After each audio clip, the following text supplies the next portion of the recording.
So ఇప్పుడు ఏమేమి projects నడుస్తున్నాయి? చాలా ప్రాజెక్ట్స్ నడుస్తుంటే ప్యారలల్ గా ఇప్పుడు ఏమేమి ప్రాజెక్ట్స్ నడుస్తున్నాయి? ఇప్పుడు అఖండ 2 జరుగుతుంది, బాలయ్య బాబు గారు, బోయపాటి సీన్ గారు ఓకే. Combination 14 films.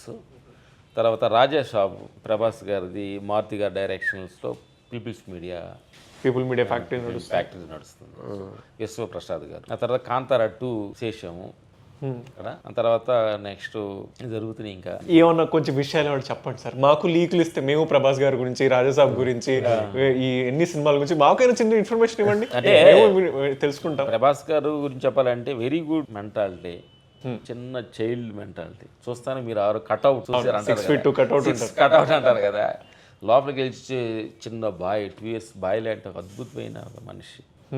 అంటే మనుషుల్ని అందరిని ఎవరిని కూడా ఇబ్బంది పెట్టకుండా ప్రతి మనిషిని భగవంతుడు టైప్లో చూసి ఒక అద్భుతమైన సినిమా ఇండస్ట్రీ ఒక వరం లాంటి మనిషి అని చెప్పాలండి ఆయన. ఇంకోటి ఏంటంటే మనం కూడా ఏంటంటే యాక్చువల్గా ఒక ఏదైనా మన ఊరు ఒక 10 మంది ఇక్కడ హైదరాబాద్ వచ్చాము, సడన్గా ఒక అతను ఊరు వెళ్తున్నారంటే అతనికి ఇంటికి డబ్బులు పంపాలంటే మనం ఈ 10 మందిలో సూచేస్తాం ఎవరికి ఇస్తే ఎవరు కరెక్ట్గా దాన్ని చేర్చగలరని.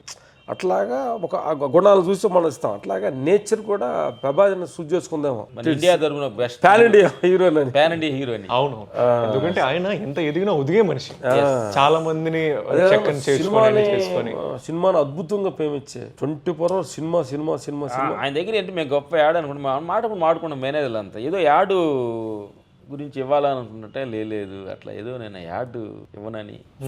అంటే మనిషి అలాంటి ఒక సిన్సియారిటీగా వర్క్ చేసే మనిషి అనమాట. అట్లాంటి ఎన్నో క్వాలిటీస్, గుడ్ క్వాలిటీస్ ఏదో పనిచేస్తుందో మేము అదృష్టంగా. అంటే శనాల తర్వాత గ్యాప్, మేము రాజా సాబ్ రెబల్ తర్వాత మధ్యలో చేయలేము మేము. శనాల తర్వాత మొన్న రాజాసాబ్కి వెళ్ళినప్పుడు అవన్నీ మాకు గుర్తు చేశాడు సార్.